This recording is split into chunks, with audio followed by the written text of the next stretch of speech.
Welcome back to my channel. मैं हूं यशपाल यादव और आप देख रहे हैं यशपाल यादव एंटरप्रेन्योर। गाइज, मैं आपको एक ऐसे एक्सपर्ट से मिलाने जा रहा हूं आज, जो कि आपको स्टार्टअप इंडिया रजिस्ट्रेशन के बारे में पूरा सब कुछ बताएंगे। स्टार्टअप इंडिया रजिस्ट्रेशन का क्या एलिजिबिलिटी होता है, क्या क्राइटेरिया होता है, क्या बेनिफिट्स होते हैं, सब कुछ बताएंगे। तो चलिए बिना किसी देरी के इस वीडियो को जल्द से जल्द शुरू करते हैं। तो चलिए मिलते हैं विपिन जी से। गुड मॉर्निंग विपिन जी। आज हमारे ऑडियंस को बताइए कि स्टार्टअप इंडिया क्या होता है, इसकी क्या एलिजिबिलिटी होती है, क्या क्राइटेरिया होता है, सब कुछ बताइए स्टार्टअप इंडिया के बारे में, ताकि मेरे ऑडियंस को ना कहीं दूसरे प्लेटफॉर्म पर जाने की ज़रूरत ना पड़े। यहाँ से समझ रहे हो ना। तो स्टार्टअप इंडिया होता क्या है सर, बताइए। सबसे पहले इसी बारे में बताइए, स्टार्टअप इंडिया होता क्या है। वेरी गुड मॉर्निंग यशपाल जी। तो बेसिकली हम बिल्कुल बात करेंगे आज स्टार्टअप इंडिया रजिस्ट्रेशंस के बारे में कि स्टार्टअप इंडिया होता क्या है, एलिजिबिलिटी क्या है, बेनिफिट्स क्या है। और बिल्कुल मैं डैम श्योर बोलता हूँ कि ये बिल्कुल शॉर्ट एंड स्वीट वीडियो बनेगा कि बिल्कुल आपकी ऑडियंस को कहीं और जाने की ज़रूरत नहीं होगी किसी भी प्लेटफॉर्म पे। इसी वीडियो से आपकी ऑडियंस के सारे डाउट क्लियर हो जाएंगे। मैं बताता हूँ आपको। Basically sir, startup India scheme government of India की स्कीम है और जनरली 16 जनवरी 2016 को प्राइम मिनिस्टर ऑफ इंडिया उन्होंने ये स्कीम लॉन्च करी। इस स्कीम का जो मोटिव है, बेसिक पर्पस है, वो है simplification and hand holding of the process of the startup. समझ रहे हो ना, सिंप्लीकेशन एंड हैंड होल्डिंग कि स्टार्टअप्स को इतना सिंप्लीफाइड कर दिया जाए कि हर कोई बंदा अपना स्टार्टअप शुरू कर सके। इसलिए बेसिकली ये प्रोसेस गवर्नमेंट ऑफ इंडिया ने शुरू करी through managed by ministry of commerce and industry. Basically that is the startup India scheme. तो बेसिकली सर, आपका कहने का मतलब ये है कि सरकार ने लिबरलाइजेशन लाने के लिए, यानी कि जितना हो सके उतना सिंपल करें हम स्टार्टअप्स के लिए, रूल रेगुलेशंस ये सब। आपका कहने का मतलब बेसिकली यही है। बिल्कुल सर, बिल्कुल। लिबरलाइजेशन एक बहुत बड़ी चीज है जी। लिबरलाइजेशन मतलब क्या है कि गवर्नमेंट चाहती थी कि मैक्स टू मैक्स स्टार्टअप हो इंडिया में, ताकि इंडिया का भी लिबरलाइजेशन हो जी। तो गाइज, सर का कहने का मतलब ये है कि ताकि ज़्यादा से ज़्यादा लोग स्टार्टअप में आ सके, जॉब क्रिएट कर सके।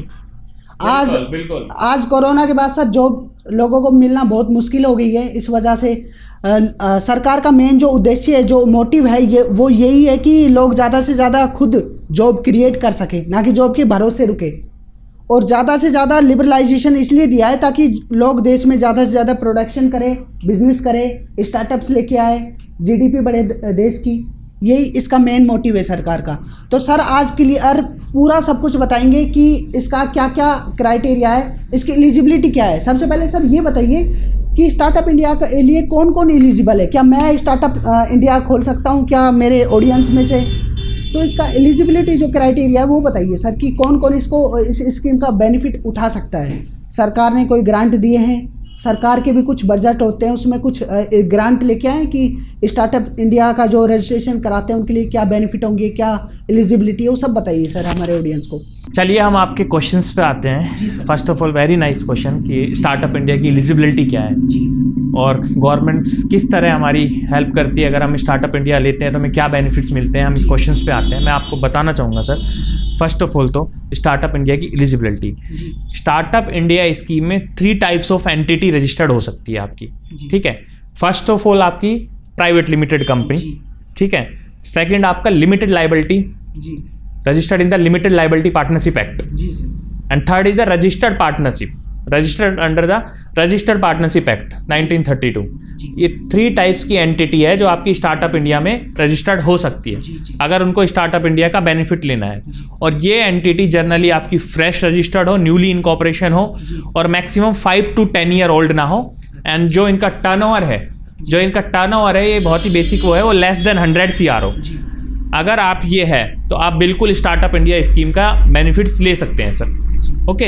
और जनरली आपके एक क्वेश्चंस पे और आता हूँ कि आपने बोला कि जनरली मैं इसका बेनिफिट ले सकता हूँ या नहीं ले सकता। बिल्कुल, इस पे भी मैं जरूर आता हूँ। देखिए सर, स्टार्टअप इंडिया स्कीम है वो एज ए इंडिविजुअल और सोल प्रोप्राइटरशिप के लिए नहीं है। हाँ, एज ए इंडिविजुअल और एज ए सोल प्रोप्राइटरशिप आप नहीं ले सकते उसका बेनिफिट। तो सर का कहने का मतलब ये है कि जो सिंगल बंदा बिजनेस कर रहा है, सोल प्रोप्राइटरशिप जिसको बोलते हैं, सिंगल बंदा अगर कोई बिजनेस को कर रहा है तो वो इसका बेनिफिट नहीं उठा सकता। या तो पार्टनरशिप हो या प्राइवेट लिमिटेड कंपनी हो, है ना सर। आपका बेसिकली कहने का मतलब यही है। और साथ में एक क्राइटेरिया और दिया है सरकार ने कि उस बिजनेस का 100 करोड़ से नीचे टर्नओवर हो, वो ही ले सकता है। बिल्कुल। तो सर का कहने का मतलब ये वो इसी का इस स्कीम का बेनिफिट उठा सकता है, ये सब एलिजिबिलिटी अगर पूरी करता है तो वो। बिल्कुल सर, बिल्कुल। अच्छा, तो सर हमें एक चीज़ और बताइए कि स्टार्टअप इंडिया स्कीम लेने के बाद क्या क्या बेनिफिट हम उठा सकते हैं, क्या इसके बेनिफिट क्या होते हैं? सर बेनिफिट के बारे में समझाइए, क्योंकि काफ़ी लोग इसमें अप्लाई कर देते हैं, ले लेते हैं, रजिस्ट्रेशन कर देते हैं, लेकिन उनको बेनिफिट नहीं पता होता कि क्या क्या उसके बेनिफिट है। तो सर बेनिफिट के बारे में और बता दीजिए थोड़ा। जसपाल जी, मैं आपके नेक्स्ट क्वेश्चन पे आता हूँ कि what is the benefit of the startup India.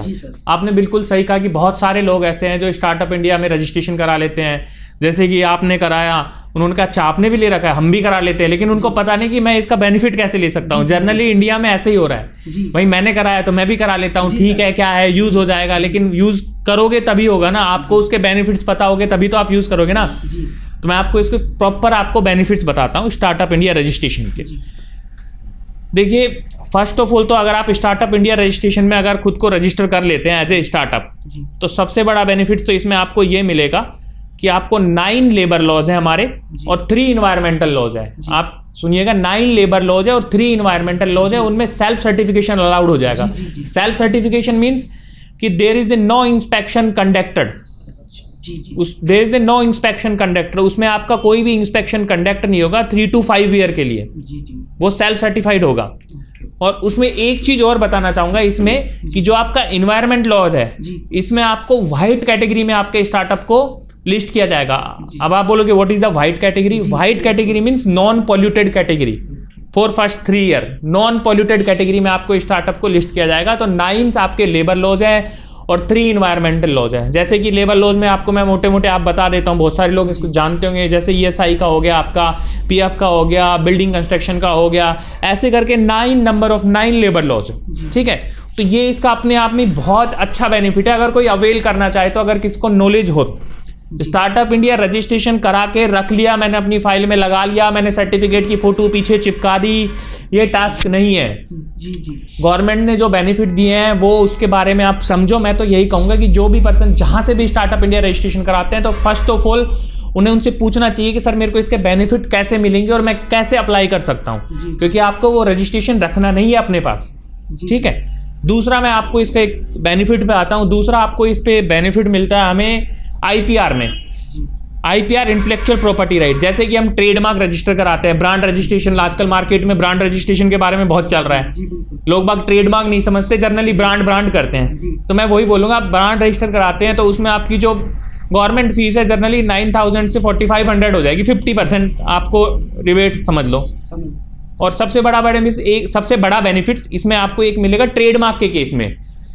दूसरा मिलेगा आपको इसमें, आप पेटेंट रजिस्टर कराते हैं, उसमें आपको 80% रिबेट मिल जाएगा फीस का। पेटेंट आपके इनोवेशन का रजिस्टर्ड होता है, अगर आप पेटेंट रजिस्टर कराना चाहते हो तो आप अप्लाई करते हो, उसमें आपको 80% आपको रिबेट मिल जाएगा, ठीक है। ये हो गए। और आपको मैं एक बेनिफिट बताता हूँ, ये और इसमें एक आपका ये बेनिफिट है 90 डेज क्लोजर सिस्टम। अगर आपने कोई स्टार्टअप रजिस्टर्ड किया और अगर आपको वो वाइंडिंग अप करना है, तो स्टार्टअप इंडिया में अगर आप रजिस्टर्ड है, तो 90 दिन के अंदर आपको क्लोजिंग विंडो मिलती है, आप अपनी कंपनी को वाइंडिंग अप कर सकते हैं, 19 डेज के अंदर करना होगा, ठीक है। इसके बाद आपको और कुछ बेनिफिट्स ऐसे हैं जो मैं आपको प्रॉपर बताना चाहूँगा। इनकम टैक्स के बेनिफिट्स भी इसमें हमें मिलते हैं सर। स्टार्टअप इंडिया में यही बेनिफिट्स नहीं है जो मैं आपको बता रहा हूँ, स्टार्टअप इंडिया में बहुत सारे बेनिफिट्स है, बस बेनिफिट लेने वाला पर्सन होना चाहिए या कोई उसे गाइड करने वाला पर्सन होना चाहिए जो भी स्टार्टअप इंडिया के रजिस्ट्रेशन करा रहा है। इनकम टैक्स का बेनिफिट मैं आपको बताता हूँ, इसमें सेक्शन 80IC है, सेक्शन 80IC है इनकम टैक्स का, जो जर्नली प्रॉफिट एंड गेन से जो भी आपकी इनकम आई, ठीक है, जो जर्नली प्रॉफिट एंड गेन से जो भी आपको इनकम आई उसको आपका 100% उसमें आपको डिडक्शन मिल जाता है। आप समझे मेरी बात? 80IC बोलता है भाई, 80IC बोलता है startup shall be allowed a deduction of an amount equal to 100% of the profit and gains, ठीक है। कोई बताता नहीं है आपको, बस रजिस्टर कर लिया, ठीक है, हाँ सर ठीक है, बढ़िया है, बस रख लिया, तो ऐसे नहीं होता। दूसरा और मैं बताता हूँ, दूसरा इसमें आपको मिलेगा section 54GB income tax of India. Section 54GB में कैपिटल गेन का मिलेगा आपको, capital gain transfer for residential property, इसका बेनिफिट ले सकते हो। अगर आप एक लिस्टेड एंटिटी हो तो सेक्शन 56 क्लोज टू सब क्लोज 7 ए बी, इसका भी बेनिफिट्स मिलता है। अब मैं इतनी सारी चीज़ों को एक साथ एक्सप्लेन नहीं कर सकता, लेकिन मैं आपको सेक्शंस बता रहा हूँ। जैसे सेक्शन 79 है carry forward and set of losses, ठीक है। Section 156, 199, 192 deferment of the tax liability, ये सब मतलब अगर आप पूरा R&D करेंगे तो इस वीडियो में हम इतना ह्यूज कवर नहीं कर सकते। तो मैं आपको बता रहा हूँ कि बेसिकली इसमें ये आपको बेनिफिट्स मिल रहे हैं, ठीक है। साथ में एक टॉपिक पे मैं और आना चाहूँगा, इसमें एक बेनिफिट और है, ग्रांट, गवर्नमेंट ग्रांट। अब लोग बोलते हैं कि मैंने स्टार्टअप इंडिया में तो रजिस्ट्रेशन ले लिया बट मेरे को गवर्नमेंट ग्रांट मिलेगा, मैंने तो सिर्फ गवर्नमेंट ग्रांट के लिए लिया था, मुझे मतलब नहीं है। ऐसे भी होते हैं, ऐसा भी होता है कि आपके पास आएंगे, उन्होंने बोला मेरे को तो सिर्फ गवर्नमेंट ग्रांट से मतलब है। तो इसके बारे में मैं आपको बताना चाहूँगा, गवर्नमेंट ने 10,000 करोड़ का 10,000 CR का कॉर्पस अलॉट किया है ministry of commerce and industry ने, कि अगर आप स्टार्टअप स्कीम में रजिस्टर करते हो और अगर आपका आइडिया इनोवेटिव है तो आप अप्लाई कर सकते हो एज ए ग्रांट के लिए। तो गवर्नमेंट आप में इसको ग्रांट भी आपको प्रोवाइड करेगी। इंक्यूबेटर्स भी बनाए गए, इंक्यूबेटर्स है जैसे आप अपना आइडिया किसी और के पास लेके जाते हैं, बहुत सारे इंक्यूबेटर्स, अगर उनको आपका आइडिया पसंद आ गया, ठीक है, तो वो आपको फंडिंग करेंगे, ठीक है सर। ऐसे करके इसमें नंबर ऑफ आपको बेनिफिट्स मिल जाएंगे। मैं तो ये कहूँगा स्टार्टअप इंडिया की स्कीम बहुत ही सक्सेसफुल स्कीम है गवर्नमेंट ऑफ इंडिया की, अगर लोग इसका बेनिफिट लेना प्रॉपर तरीके से शुरू कर दे तो, ठीक है सर। ये है हमारा स्टार्टअप इंडिया। तो सर का हम थैंक यू करते हैं, सर ने इतना सब कुछ बताया हमें स्टार्टअप इंडिया के बारे में। सर इस छोटी सी वीडियो में सारा टॉपिक हम कवर नहीं कर सकते, तो सर ने एक बुक लिखी है, सर ने खुद एक बुक लिखी है स्टार्टअप इंडिया के ऊपर, जो कि सर आप बुक दिखाना चाहेंगे एक बार हमारे ऑडियंस को। तो सर ने एक बुक लिखी है स्टार्टअप इंडिया के ऊपर, जिसको भी ये बुक चाहिए डिस्क्रिप्शन में जाके इस बुक को ऑर्डर कर सकते हो। सर ने बहुत अच्छी बुक लिखी है, मैंने पर्सनली खुद पढ़ा इस बुक को, और इसमें बहुत ज़्यादा अच्छी अच्छी चीज़ें लिखी है। सर ने सारे सेक्शंस वगैरह सबको कवर किया है सर ने इस बुक में। और तो सर आपका बहुत बहुत धन्यवाद, आपने मेरे ऑडियंस को ये सब बताया, बहुत इन्फॉर्मेशन दी इस बारे में, क्योंकि लोगों को जनरली पता ही नहीं है स्टार्टअप इंडिया है क्या। बस नाम पता है, लोगों ने नाम सुना है कि हमारे PM नरेंद्र मोदी जी ने इस स्कीम को लेके आए, और बस नाम सुना है लोगों ने, और इस बारे में ज़्यादा कुछ नहीं जानते लोग। तो सर आपका बहुत बहुत धन्यवाद, आपने इतना सब कुछ बताया ऑडियंस को। तो विपिन जी, इस बुक को अगर कोई लेना चाहता है कुछ डिस्काउंट वगैरह? बिल्कुल सर, बिल्कुल। अगर आपके रेफरेंस के थ्रू जो भी आएगा तो बिल्कुल हम एज ए डिस्काउंटेड हम उसको बुक्स ही प्रोवाइड नहीं कराएंगे, हम उसको उनको ये भी बताएंगे अगर उनके पास स्टार्टअप इंडिया है तो उनके बेनिफिट्स अवेल कैसे करते हैं ये भी बताएंगे, फंडिंग के बारे में बताएंगे, और फर्दर अगर उनको और भी कोई हेल्प चाहिए हमसे तो हम उनको बिल्कुल फ्री ऑफ कॉस्ट बताएंगे। ऐसा कुछ नहीं है, बिल्कुल आप आओ तो सही, हम तो बताने के लिए ही बैठे हैं, क्योंकि ये स्कीम गवर्नमेंट ऑफ इंडिया की बहुत ही अच्छी गुड स्कीम है, गुड गवर्नेंस के लिए बहुत ही अच्छी है।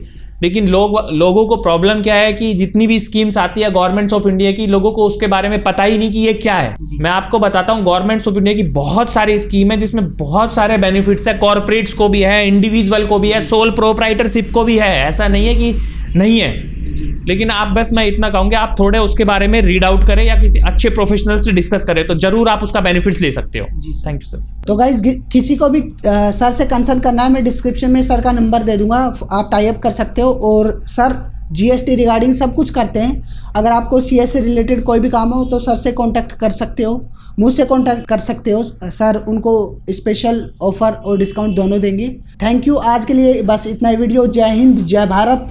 बने रहे, नेक्स्ट वीडियो में बहुत खास लेके आने वाला हूँ। चैनल के साथ बने, सब्सक्राइब करें, लाइक करें, कमेंट करें, वीडियो को शेयर करना ना भूलें अपने दोस्तों को, जो भी बिजनेस करना चाहता है उसको ज़रूर वीडियो को शेयर करें। थैंक यू, जय हिंद, जय भारत।